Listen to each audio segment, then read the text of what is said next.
ಹೇಳೋಣ ಬೇರೆ ವಿಜಯೇಂದ್ರ ನೆಕ್ಸ್ಟ್ ಮತ್ತೆ ಅಧ್ಯಕ್ಷ ಮುಂದುವರಿತಾರೆ ಸರ್ ಎರಡನೇ ಬಾರಿಗೆ. ಇದೆಲ್ಲದಕ್ಕೂ ಕೂಡ ನಾನು ಅವತ್ತೇ ಹೇಳಿದೆ 20 ತಾರೀಕು ಒಳಗೆ ಎಲ್ಲ ಉತ್ತರ ಸಿಗುತ್ತೆ ಅಂತೇಳಿ. ಅವೆಲ್ಲ ಜಿಲ್ಲಾಧ್ಯಕ್ಷರು ನೇಮಕಾತಿ ಆದಮೇಲೆ ದೆಹಲಿನಲ್ಲಿ ಎಲ್ಲ ಪ್ರಕ್ರಿಯೆಗಳು ಕೂಡ ನಡೀತಾ ಇದೆ. ಸದ್ಯದಲ್ಲಿ ಯಾವಾಗ ಬೇಕಾದರೂ ಕೂಡ ಕೇಂದ್ರ ವರಿಷ್ಠರು ರಾಜ್ಯಕ್ಕೆ ಬರ್ತಾರೆ, ಎಲ್ಲ ಶಾಸಕರು ಎಲ್ಲ ಜೊತೆ ಸಮಾಲೋಚನೆ ಮಾಡಿ ಒಂದು ಅಂತಿಮ ನಿರ್ಧಾರವನ್ನು ಕೈಗೊಳ್ತಾರೆ.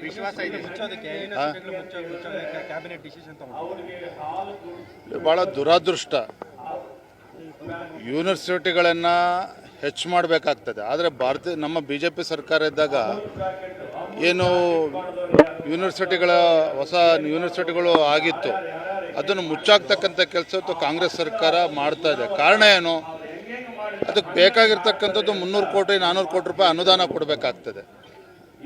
ಅನುದಾನ ಕೊಟ್ಟರೆ ಯೂನಿವರ್ಸಿಟಿಗಳು ಕೆಲಸ ಮಾಡೋದಕ್ಕೆ ಸಾಧ್ಯ ಆಗ್ತದೆ, ಬಡ ಮಕ್ಕಳಿಗೆ ಅನುಕೂಲ ಆಗ್ತದೆ. ಆದರೆ ಈ ರೀತಿ ಕಾಂಗ್ರೆಸ್ ಸರ್ಕಾರ ನಿರ್ಧಾರ ಕೈಗೊಂಡಿರ್ತಕ್ಕಂಥದ್ದು ಖಂಡಿತ ಇದು ಈ ಸರ್ಕಾರಕ್ಕೆ ಶೋಭೆ ತರೋದಿಲ್ಲ, ಒಳ್ಳೆಯದಾಗಿ ಸಾಧ್ಯವೂ ಇಲ್ಲ. ಮಕ್ಕಳಿಗೆ ಅನನುಕೂಲ ಆಗ್ತದೆ, ಮಕ್ಕಳಿಗೆ ಇವತ್ತು ಅನ್ಯಾಯ ಆಗ್ತಾ ಇದೆ. ಈಗಲಾದರೂ ಕೂಡ ರಾಜ್ಯ ಸರ್ಕಾರ ಎಚ್ಚೆತ್ತುಕೊಂಡು ತನ್ನ ನಿರ್ಧಾರದಿಂದ ಹಿಂದೆ ಸರ್ಕೋಬೇಕಾಗ್ತದೆ. ಇವರ ಗ್ಯಾರಂಟಿಗಳಿಂದ ಅನುದಾನ ಹೊಂದೋಕ್ಕೆ ಸಾಧ್ಯ ಆಗ್ತಾ ಇಲ್ಲ. ಒಂದು ಕಡೆ ಪೆಟ್ರೋಲ್ ರೇಟನ್ನು ಜಾಸ್ತಿ ಮಾಡಿದ್ರು, ಸ್ಟ್ಯಾಂಪ್ ಡ್ಯೂಟಿನೂ ಕೂಡ ಜಾಸ್ತಿ ಮಾಡಿದ್ರು, ಬೇರೆ ಬೇರೆ ಬೆಲೆ ಏರಿಕೆಗಳು ಆಗ್ತಾ ಇದೆ. ಮತ್ತೊಂದು ಕಡೆ ಅನುದಾನ ಕೊಡೋದಕ್ಕಾಗ್ದೇನೆ ಈ ರೀತಿ ಯೂನಿವರ್ಸಿಟಿಗಳನ್ನು ಮುಚ್ಚಾಕ್ತಕ್ಕಂಥ ಕೆಲಸ ಮಾಡೋದಕ್ಕೇನು ರಾಜ್ಯ ಸರ್ಕಾರ ಹೊರಟಿದೆ. ಖಂಡಿತ ಇದನ್ನು ಯಾರೂ ಕೂಡ ಒಪ್ಕೊಳ್ಳೋದಕ್ಕೆ ಸಾಧ್ಯ ಇಲ್ಲ. ಏನಪ್ಪ ಒಳ್ಳೆ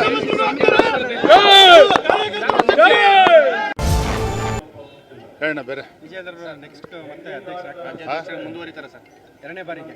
ಇದೆಲ್ಲದಕ್ಕೂ ಕೂಡ ನಾನು ಅವತ್ತೇ ಹೇಳಿದೆ 20 ತಾರೀಕು ಒಳಗೆ ಎಲ್ಲ ಉತ್ತರ ಸಿಗುತ್ತೆ ಅಂತೇಳಿ.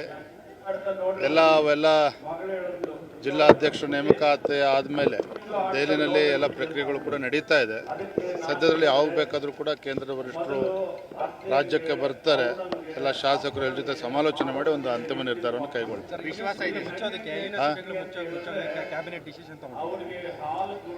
ಭಾಳ ದುರಾದೃಷ್ಟ. ಯೂನಿವರ್ಸಿಟಿಗಳನ್ನು ಹೆಚ್ಚು ಮಾಡಬೇಕಾಗ್ತದೆ. ಆದರೆ ನಮ್ಮ BJP ಸರ್ಕಾರ ಇದ್ದಾಗ ಏನು ಹೊಸ ಯೂನಿವರ್ಸಿಟಿಗಳು ಆಗಿತ್ತು ಅದನ್ನು ಮುಚ್ಚಾಕ್ತಕ್ಕಂಥ ಕೆಲಸ ಇವತ್ತು ಕಾಂಗ್ರೆಸ್ ಸರ್ಕಾರ ಮಾಡ್ತಾ ಇದೆ. ಕಾರಣ ಏನು? ಅದಕ್ಕೆ ಬೇಕಾಗಿರ್ತಕ್ಕಂಥದ್ದು 300 ಕೋಟಿ 400 ಕೋಟಿ ರೂಪಾಯಿ ಅನುದಾನ ಕೊಡಬೇಕಾಗ್ತದೆ. ಅನುದಾನ ಕೊಟ್ಟರೆ ಯೂನಿವರ್ಸಿಟಿಗಳು ಕೆಲಸ ಮಾಡೋದಕ್ಕೆ ಸಾಧ್ಯ ಆಗ್ತದೆ, ಬಡ ಮಕ್ಕಳಿಗೆ ಅನುಕೂಲ ಆಗ್ತದೆ. ಆದರೆ ಈ ರೀತಿ ಕಾಂಗ್ರೆಸ್ ಸರ್ಕಾರ ನಿರ್ಧಾರ ಕೈಗೊಂಡಿರ್ತಕ್ಕಂಥದ್ದು ಖಂಡಿತ ಇದು ಈ ಸರ್ಕಾರಕ್ಕೆ ಶೋಭೆ ತರೋದಿಲ್ಲ, ಒಳ್ಳೆಯದಾಗಿ ಸಾಧ್ಯವೂ ಇಲ್ಲ. ಮಕ್ಕಳಿಗೆ ಅನನುಕೂಲ ಆಗ್ತದೆ, ಮಕ್ಕಳಿಗೆ ಇವತ್ತು ಅನ್ಯಾಯ ಆಗ್ತಾ ಇದೆ. ಈಗಲಾದರೂ ಕೂಡ ರಾಜ್ಯ ಸರ್ಕಾರ ಎಚ್ಚೆತ್ತುಕೊಂಡು ತನ್ನ ನಿರ್ಧಾರದಿಂದ ಹಿಂದೆ ಸರ್ಕೋಬೇಕಾಗ್ತದೆ. ಇವರ ಗ್ಯಾರಂಟಿಗಳಿಂದ ಅನುದಾನ ಹೊಂದೋಕ್ಕೆ ಸಾಧ್ಯ ಆಗ್ತಾ ಇಲ್ಲ. ಒಂದು ಕಡೆ ಪೆಟ್ರೋಲ್ ರೇಟನ್ನು ಜಾಸ್ತಿ ಮಾಡಿದ್ರು, ಸ್ಟ್ಯಾಂಪ್ ಡ್ಯೂಟಿನೂ ಕೂಡ ಜಾಸ್ತಿ ಮಾಡಿದ್ರು, ಬೇರೆ ಬೇರೆ ಬೆಲೆ ಏರಿಕೆಗಳು ಆಗ್ತಾ ಇದೆ.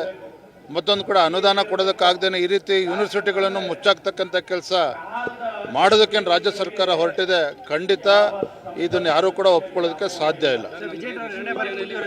ಏನಪ್ಪ ಒಳ್ಳೆ ಹೇಳೋಣ ಬೇರೆ ವಿಜಯೇಂದ್ರ ನೆಕ್ಸ್ಟ್ ಮತ್ತೆ ಅಧ್ಯಕ್ಷ ಮುಂದುವರಿತಾರೆ ಸರ್ ಎರಡನೇ ಬಾರಿಗೆ. ಇದೆಲ್ಲದಕ್ಕೂ ಕೂಡ ನಾನು ಅವತ್ತೇ ಹೇಳಿದೆ 20 ತಾರೀಕು ಒಳಗೆ ಎಲ್ಲ ಉತ್ತರ ಸಿಗುತ್ತೆ ಅಂತೇಳಿ. ಅವೆಲ್ಲ ಜಿಲ್ಲಾಧ್ಯಕ್ಷರು ನೇಮಕಾತಿ ಆದಮೇಲೆ ದೆಹಲಿನಲ್ಲಿ ಎಲ್ಲ ಪ್ರಕ್ರಿಯೆಗಳು ಕೂಡ ನಡೀತಾ ಇದೆ. ಸದ್ಯದಲ್ಲಿ ಯಾವಾಗ ಬೇಕಾದರೂ ಕೂಡ ಕೇಂದ್ರ ವರಿಷ್ಠರು ರಾಜ್ಯಕ್ಕೆ ಬರ್ತಾರೆ, ಎಲ್ಲ ಶಾಸಕರು ಎಲ್ಲ ಜೊತೆ ಸಮಾಲೋಚನೆ ಮಾಡಿ ಒಂದು ಅಂತಿಮ ನಿರ್ಧಾರವನ್ನು ಕೈಗೊಳ್ತಾರೆ.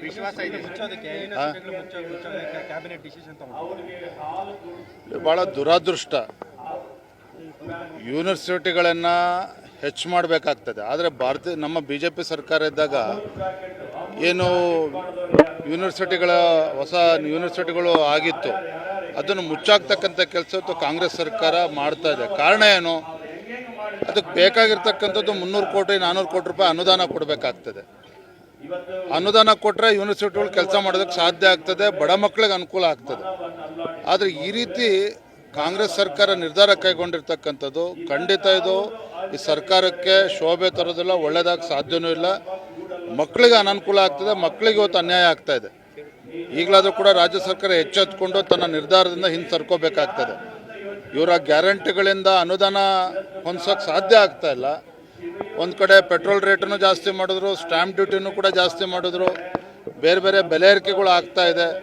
ಮತ್ತೊಂದು ಕಡೆ ಅನುದಾನ ಕೊಡೋದಕ್ಕಾಗ್ದೇನೆ ಈ ರೀತಿ ಯೂನಿವರ್ಸಿಟಿಗಳನ್ನು ಮುಚ್ಚಾಕ್ತಕ್ಕಂಥ ಕೆಲಸ ಮಾಡೋದಕ್ಕೇನು ರಾಜ್ಯ ಸರ್ಕಾರ ಹೊರಟಿದೆ. ಖಂಡಿತ ಇದನ್ನು ಯಾರೂ ಕೂಡ ಒಪ್ಕೊಳ್ಳೋದಕ್ಕೆ ಸಾಧ್ಯ ಇಲ್ಲ. ಏನಪ್ಪ ಒಳ್ಳೆ